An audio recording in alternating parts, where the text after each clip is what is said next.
अगर आपका एक एसी अगर आपका 2 डिस्ट्रिक्ट में लाई करता है, या फर्दर आपको ये लगता है कि आपके पास मैन पावर नहीं है किसी पर्टिकुलर एजेंसी के लिए, तो आप एक डिस्ट्रिक्ट नोडल्स को 2 या 3 डिस्ट्रिक्ट या 4 डिस्ट्रिक्ट्स को बेसिकली मॉनिटर करने के लिए असाइनमेंट देना चाहते हैं, तो वो आप यहाँ से मल्टीपल सिलेक्शन भी कर सकते हैं। तो इसका एडवांटेज ये होता है कि फिर ये फर्दर जैसे ही अगर आप 2 डिस्ट्रिक्ट आप इनको असाइन कर देंगे डिस्ट्रिक्ट नोडल्स को, तो उस 2 डिस्ट्रिक्ट में जितनी भी एसी असेंबली कंस्टिट्यूएंसी होती है, उसमें जितना भी डेटा इंटरसेप्शन होगा तो वो उसको ये सीज कर पाएंगे और वो उसको विजिबल हो जाता है। So that is advantage of having multiple selection here of for districts. Onboarding FST, जब भी आपका डीओस को ऑनबोर्ड करना होगा, आपको name of the FST, AC का नेम, मोबाइल नंबर और ईमेल आईडी आपको देना होगा। डीएलबीसी को ऑनबोर्ड जब डीओ करेंगे, उनका employee name, bank name, mobile number and email, all these 4 fields are required to onboard all the DLBC. दूसरा जो आपका यूज केस में आपको बता रहा था, that is called QR code वाला।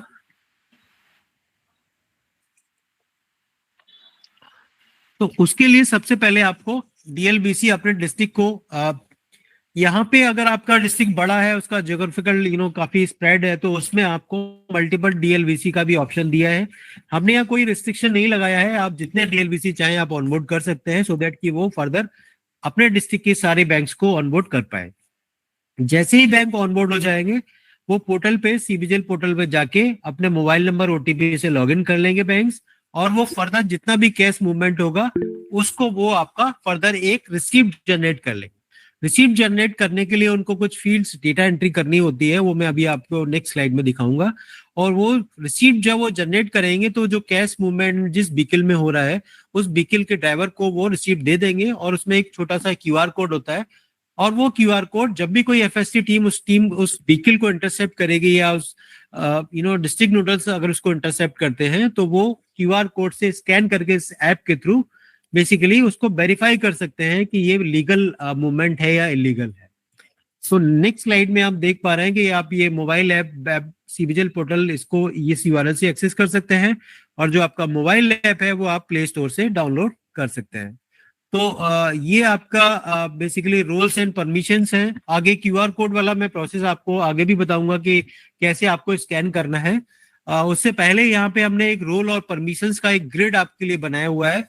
ये आपको बेसिकली ये बताता है, ये स्लाइड्स की हमने किस यूजर को क्या परमिशंस, क्या राइट्स हमने दिए हुए हैं।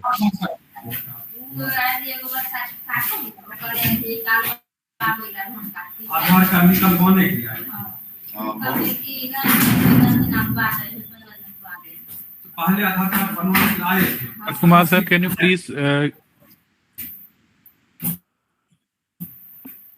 सो यहाँ पे आप देख पा रहे हैं स्लाइड में कि CO has access right for user onboarding, edit approval, view report. Edit approval अभी मैं आपको एक्सप्लेन करता हूँ कि ये क्या प्रोसेस है। डीओस को हमने ऑप्शन दिया है कि वो सारे यूजर ऑनबोर्डिंग वो फर्दर अपने एफएसटी एसएसटी को ऑनबोर्ड कर पाएंगे, डीएलबीसी को ऑनबोर्ड कर पाएंगे, और वो अपने डिस्ट्रिक्ट की सारी एजेंसीज की रिपोर्ट देख पाएंगे।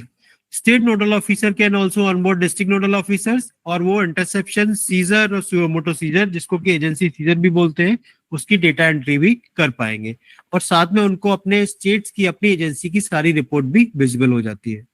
District nodal officers can do all kind of entry like intercept, seizure, or intercepted seizure, और maybe agency seizure की rights दिया हुआ है। FST टीम को केवल हमने इंटरसेप्शन का राइट दिया, उनके पास बेसिकली सीज करने का राइट्स नहीं है।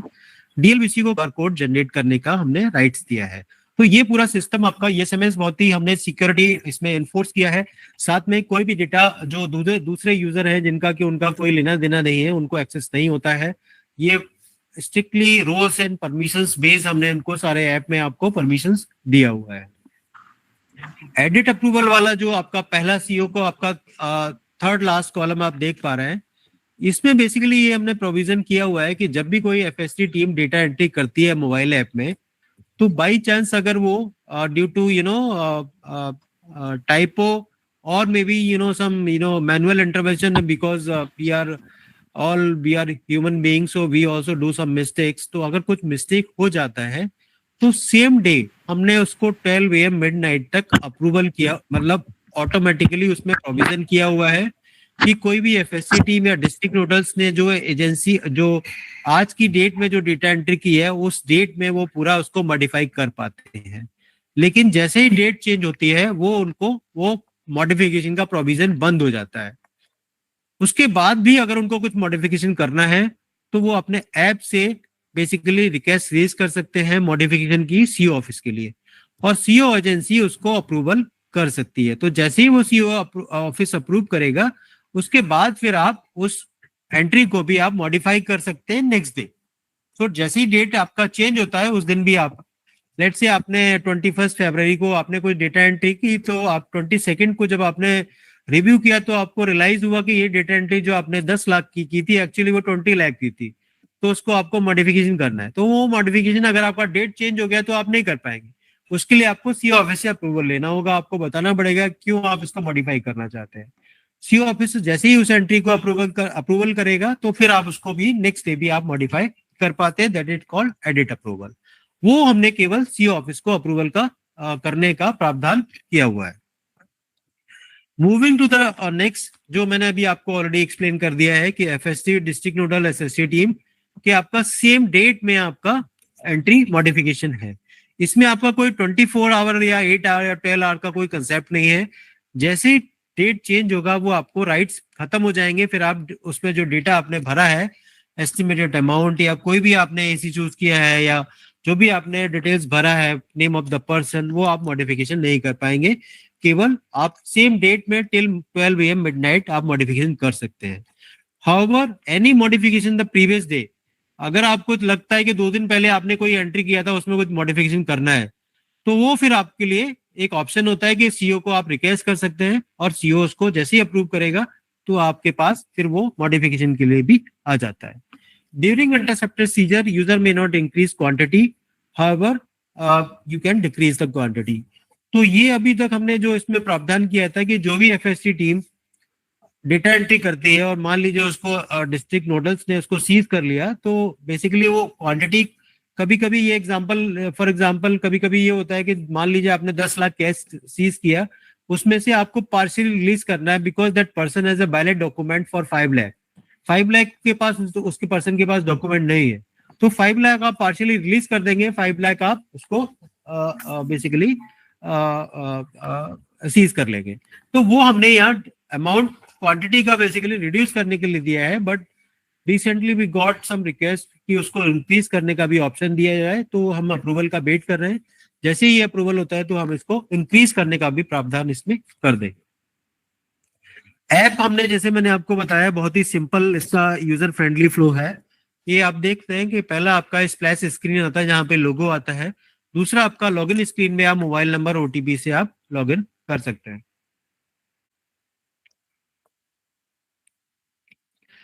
जैसे ही आप मोबाइल नंबर डाल के अपना सेंड ओटीपी पे क्लिक करेंगे 4 डिजिट का ओटीपी आएगा, उसको आप लॉगिन पर क्लिक करके आप लॉगिन कर लेंगे।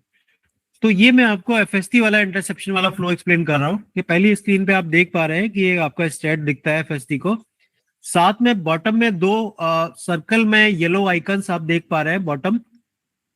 पहला है क्यूआर कोड स्कैन का, दूसरा है प्लस आइकन। प्लस आइकन पे आप जब क्लिक करेंगे तो दूसरी स्क्रीन पे जो आपको डेटा एंट्री वाली स्क्रीन आती है वो आपको विजिबल हो जाती है। इस स्क्रीन पे आपको बेसिकली असेंबली इलेक्शन टाइप आपको चूज करना होगा, इलेक्शन चूज करना होगा, नेम ऑफ द पर्सन जिससे आपने इंटरसेप्ट किया है वो आपको नाम एंटर करना होगा, उसको डेट ऑफ इंटरसेप्शन कि जिस डेट में आप इंटरसेप्शन किया है उसकी आपको डेट सेलेक्ट करना होगा। यहाँ पे कैलेंडर ओपन होता है, वो आप कैलेंडर से डेट चूज कर सकते हैं। साथ में नीचे आप देख पा रहे हैं ऐड और प्लस का आइकन दबा हुआ, जैसे ही आप उस पर क्लिक करेंगे तो थर्ड स्क्रीन में एक पॉपअप आपको दिख रहा है, उसमें आता है सेलेक्ट इंटरसेप्टेड आइटम। तो अगर आपने कैश किया हुआ है तो क्वांटिटी नहीं पूछेगा, केवल आपसे एस्टिमेटेड अमाउंट पूछेगा।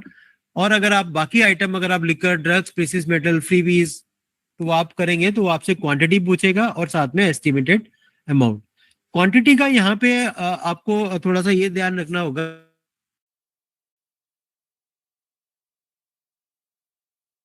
लेकिन अगर आप बाकी अगर कोई आइटम चूज करेंगे, फॉर एग्जाम्पल कि कैश के केस क्वांटिटी नहीं भरवाते हैं, भरना है तो आपको ग्राम्स में भरना होगा, चाहे आपको 1000 किलोग्राम ही क्यों ना मिला हो, तो उसको आप ग्राम में कन्वर्ट करके आप अमाउंट, एस्टिमेटेड अमाउंट आप डालेंगे। सिमिलरली आपको अगर फ्रीबीज में मान लीजिए आपको साड़ी मिला है तो 1000 साड़ी, तो आप 1000 साड़ी क्वांटिटी आप भरेंगे, उसका एस्टिमेटेड अमाउंट भरेंगे। प्लस इसके अलावा नीचे एक एफआईआर, सेकंड स्क्रीन में आप देखेंगे कि एफआईआर रजिस्टर हुई है नहीं हुई, यस नो आपको चूज करना है। साथ में आपको नीचे समरी आप डाल सकते हैं, क्योंकि कमेंट अगर आप उसमें डालना चाहते हैं वो भी आप डाल सकते हैं। और उसके बाद आप सीज का बटन दबाएंगे तो आपको नेक्स्ट में आपको बेसिकली ये आपको स्क्रीन एक पॉपअप आती है जहां पे आप उसकी डिटेल रिव्यू कर सकते हैं। अब पहली स्क्रीन में आप देख पा रहे हैं कि हमने 2 आइटम एक साथ ही इसमें इंटरसेप्ट किया है। तो आपके ऊपर आपकी चॉइस है कि अगर आपने एक पर्सन से 5 आइटम आपने रिसीव किया है, कि कैश भी पकड़ा आपने, लिकर भी पकड़ा, ड्रग्स भी, प्रीसियस मेटल भी आपने, या आपने मान लीजिए फ्रीबीज भी पकड़ा है, तो पांचों आइटम आप एक साथ एक ही एंट्री कर सकते हैं। लेकिन मेरा सजेशन है कि अगर आपने ये अमाउंट अगर ह्यूज अमाउंट है, मान लीजिए 5 लाख एंड अबव है, तो आप इसको हर आइटम की एंट्री अलग अलग करिए, क्योंकि हर एजेंसी इसको अलग अलग सीज करेगी। कैश आपका इनकम टैक्स के जाएगा, लिकर आपका एक्साइज में जाएगा, ड्रग्स आपका नारकोटिक्स में जाएगा, या फ्रीबीज आपकी हो सकता है पुलिस डिपार्टमेंट या किसी और डिपार्टमेंट में उसको सीज करेगी। तो यहाँ पे आप थोड़ा ध्यान रखिएगा कि अगर आपका एस्टिमेटेड अमाउंट अगर हाई क्वांटिटी में है अमाउंट, तो उसको फिर आप सेपरेट एंट्री करिए हर आइटम की, चाहे वो आइटम आपने सारे आइटम एक ही पर्सन से क्यों ना आपने इंटरसेप्ट किया हो।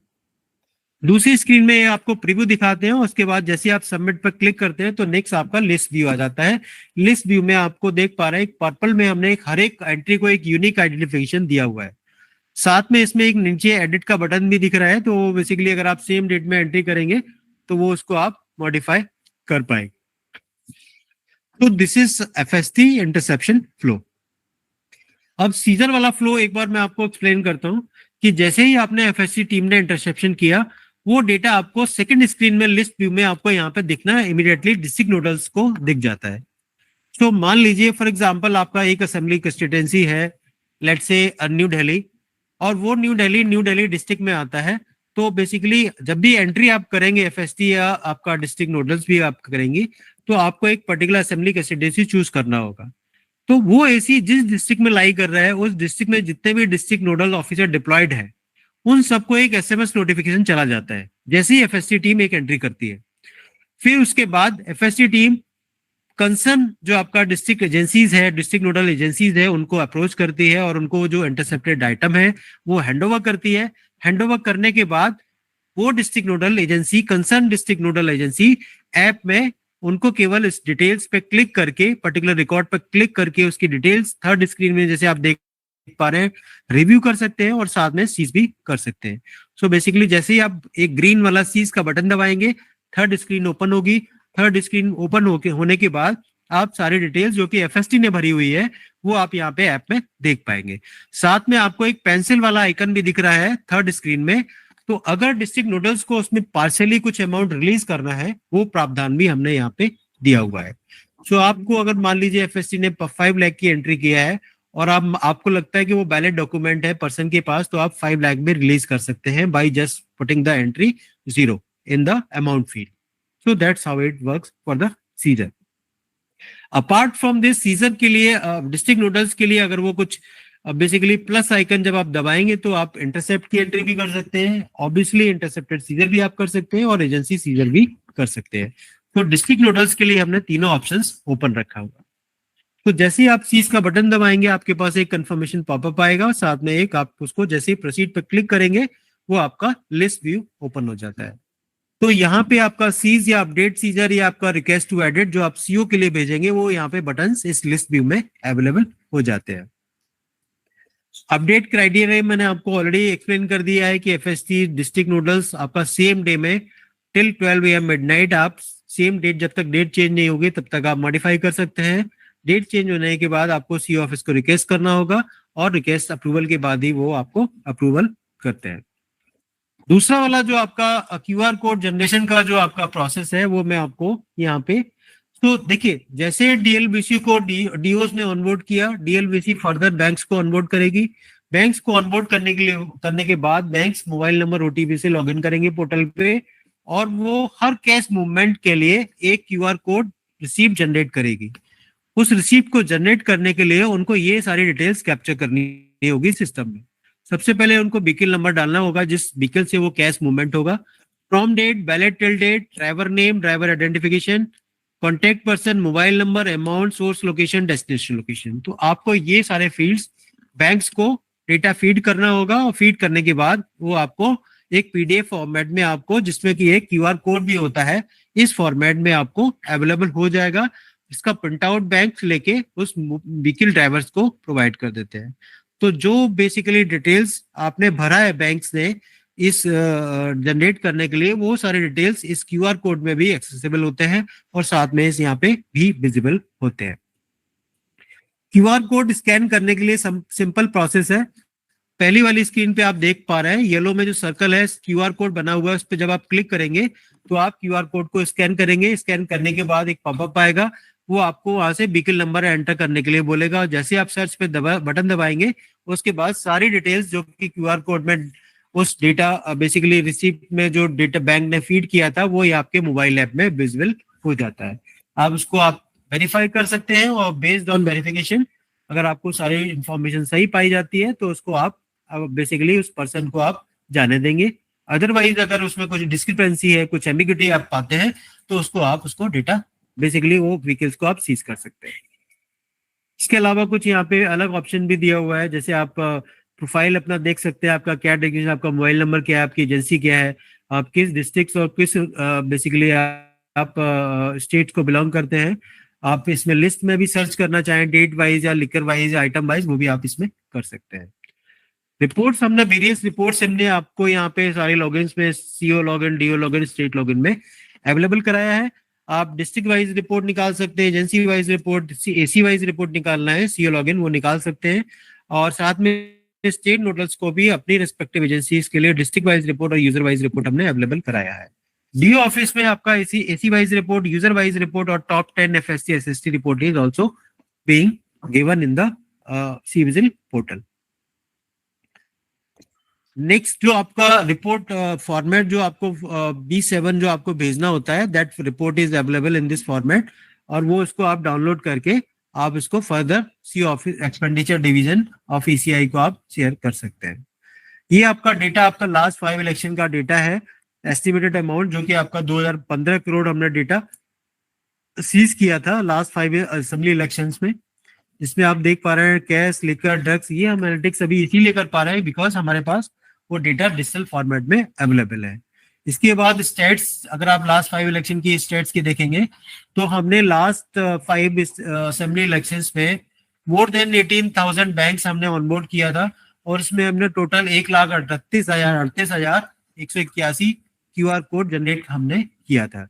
So now ball in your court. You have to use aggressively in upcoming Lok Sabha elections.